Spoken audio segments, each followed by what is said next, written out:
रुक्मिणी जी से भगवान कहते हैं देवी ये वो ब्राह्मण नहीं है, मैं इसको यदि त्रैलोकी का राज्य सुख भी प्रदान कर दूं तो ये उसे भी छोड़ देगा।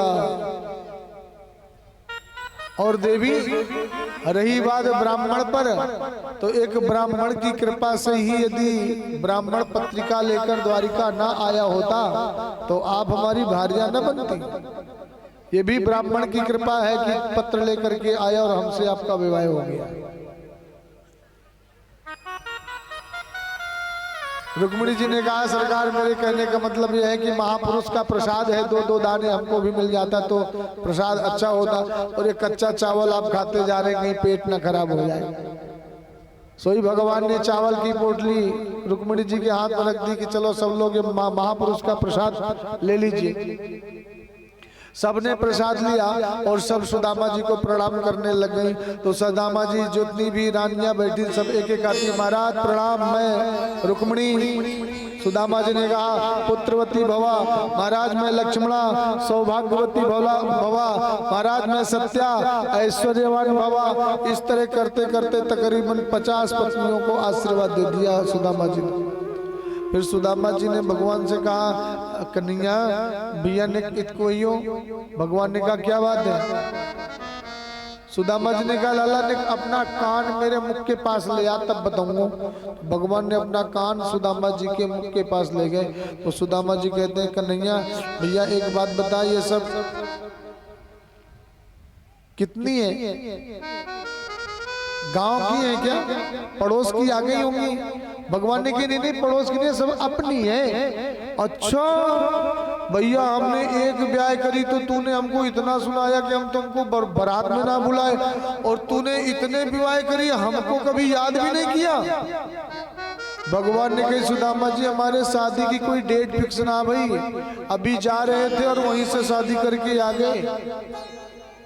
अच्छा तो भैया एक बात बताओ कितनी है? भगवान ने कही सब अपनी है, आशीर्वाद देते रहो। नहीं भैया मेरा हाथ हार गया, थक गया, आप तुमको बता दो कितनी है? भगवान ने कही 16,108। सुदामा जी ने कही हे भगवान मेरे बस की बात नहीं कि मैं इनको आशीर्वाद दे पाऊं। भैया वृद्ध आदमी मेरा हाथ दर्द करने लग गया। ऐसो कर कन्हैया ये तेरी सब पत्नी और तू सबका पति, एक काम कर कि इन पत्नियों की तरफ से सबकी तरफ से तू मुझे प्रणाम कर और मैं तुझे आशीर्वाद दे देता हूँ, सबके लिए हो जाएगा। तो क्या कोई दरिद्री संत कह सकता है भगवान को कि तू मुझे प्रणाम करो और मैं तुझे आशीर्वाद दूं? किया भगवान ने प्रणाम और दिया सुदामा जी ने आशीर्वाद। ऐश्वर्यवान भवा, कीर्तिवान भवा। भगवान को दिया आशीर्वाद और सबने सुदामा जी का दिव्य स्वागत किया।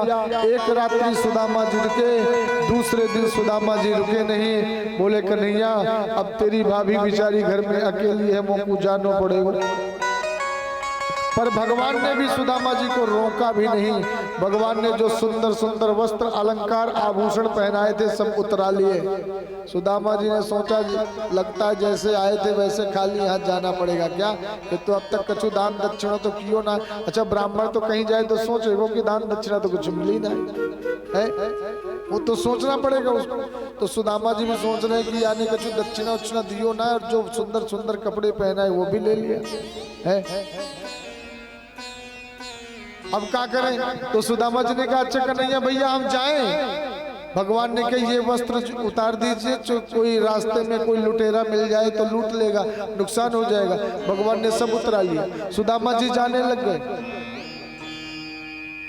भगवान ने कही जब सुदामा जी जाने लग गए तो भगवान ने कही सुदामा जी जब तुम वहां से आए तो भाभी ने कछु कही तो ना है? सुदामा जी ने कहे हे भगवान अच्छी बात याद दिलाई, जब मैं वहां से आए रहे तो तेरी भाभी ने एक संदेशा कही। क्या कही? इतना बढ़िया भाभी का संदेशा तुम लेकर ही चले जा रहे हो, बताया भी नहीं। सुदामा जी ने कही कन्हैया जब हम आए रहे तो तुम्हारी भाभी ने कही कि जब लाला जी कहें कि भाभी ने कोई संदेश हो तो ना भेजियो, तब तुम मेरा ये हमारे देवर जी के लिए संदेशा कह देना। क्या संदेशा है? और आप सब लोग भी सुन लीजिए। सुशीला का क्या संदेशा है, और यदि सुशीला की तरह आप भी कोई हैं तो आप लोग भी वो संदेशा भगवान को भागवत जी के सामने कह दीजिए। क्या कहती है सुदामा सुशीला? कहती है कन्हैया, एक माह दो पाख में द्वे एकादशी हो, एक माह दो पाख में द्वे एकादशी हो। हे गोपाल, मेरे घर गोपाल जो नित्य एकादशी हो।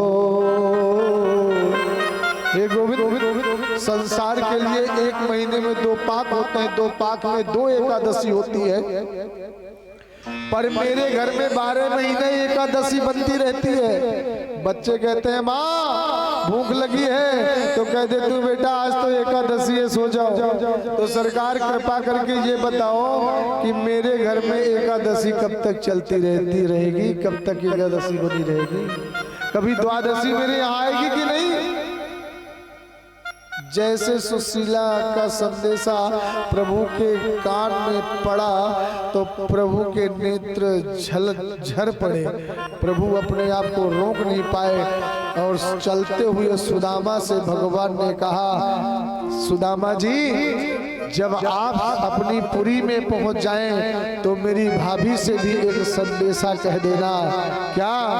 तो मेरे गोविंद कहते हैं मेरी भाभी से एक संदेशा कहना कि भाभी होनी है सी है गई, होनी है सी है गई, अब ना सो हो। अरे भाभी तेरे महल में नित्य द्वादशी हो, नित्य द्वादशी हो। और भगवान ने उसी समय जगन्नाथ का रूप धारण किया और एकादशी महारानी को उल्टा लटका दिया कि जो एक बार जगन्नाथ आएगा, जगन्नाथ के भात को जगत पसारे हाथ, यहाँ जो आकर एक बार दर्शन करेगा और एकादशी का दर्शन करके जाएगा, फिर उसे एकादशी व्रत करने की आवश्यकता नहीं पड़ेगी। महाराज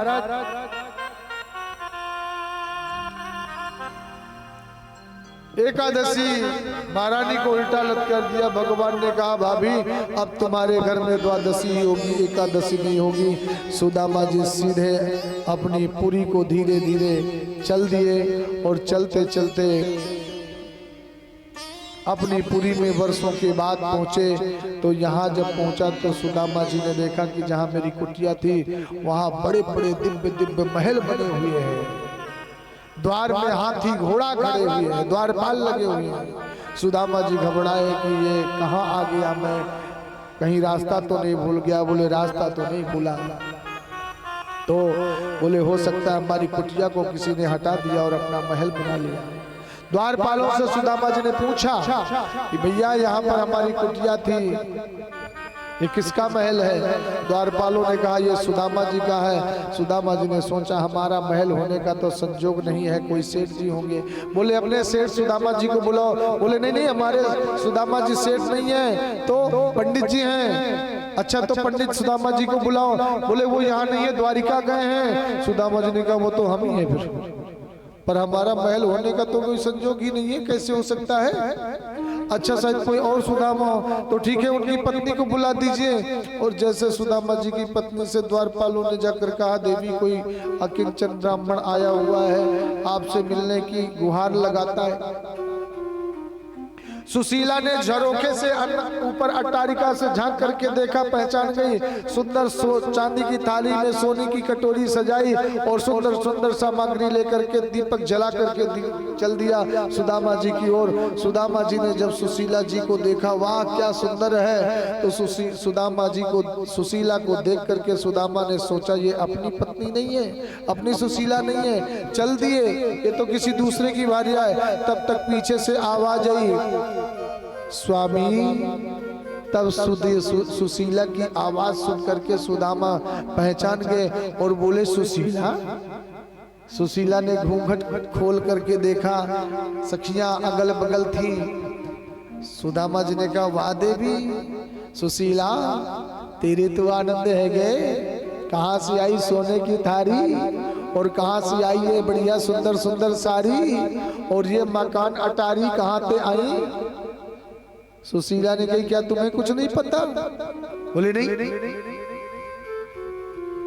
सुशीला ने कहा, ये तो तुम्हारे वही श्याम सुंदर का चमत्कार है, उन्हीं का प्रसाद है। सुदामा जी कहते हैं, वाह सरकार, तुझे देते नहीं देखा मगर झोली भरी पाया। कन्हैया मान गया कि तू घनश्याम है भैया। एक घनश्याम ये मेघबालाएं हैं कि रात्रि में घुमट घुमट करके कब बारिश करके चले जाते हैं कुछ पता नहीं पड़ता। और दूसरा एक तू घनश्याम है कि तुझे देते नहीं देखा मगर झोली भरी देखा। तुम्हारी कृपा से कोई वंचित नहीं रहता। एक बार कोई तुम्हें अपना बनाकर तो देखे। सुदामा जी कहते हैं, सुशीला अब तू बढ़िया सोने की रोटी, चांदी की दाल, जवाहरात के चावल और मोती की सब्जी बना। अपने राम तो जंगल में ही अच्छे, हम जंगल को चलते हैं। सुदामा जी चल दिए जंगल की ओर तो पीछे से आवाज आई, सुदामा।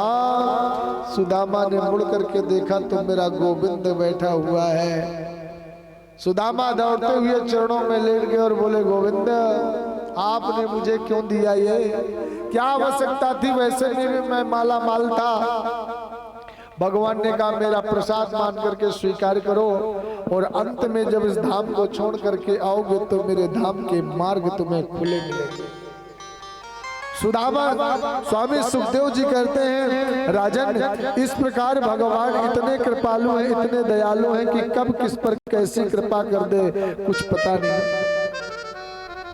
आगे भगवान स्वामी सुखदेव जी ने 24 गुरुओं की कथा सुनाया और कलयुग के राजाओं के दुर्गुणों की कथा सुनाई कि कलयुग में ऐसे ऐसे राजा होंगे कि केवल समाज का शोषण करेंगे, समाज का कल्याण नहीं करेंगे। वोट पाने के लिए कोई भी राजा आकर के अपना झंडा ऊंचा रखने के लिए लोगों को बहलाएगा, फुसलाएगा, मुझे वोट दो, और वोट पाने के बाद वही राजा जनता का शोषण करेगा। ऐसा एक भी ऐसा राजा नहीं होगा कि जनता का कल्याण कर पाए। ऐसे ऐसे कलयुग में राजा होंगे। इसलिए प्रत्येक व्यक्ति को चाहिए कि भगवान के चरणों का आश्रय लेता हुआ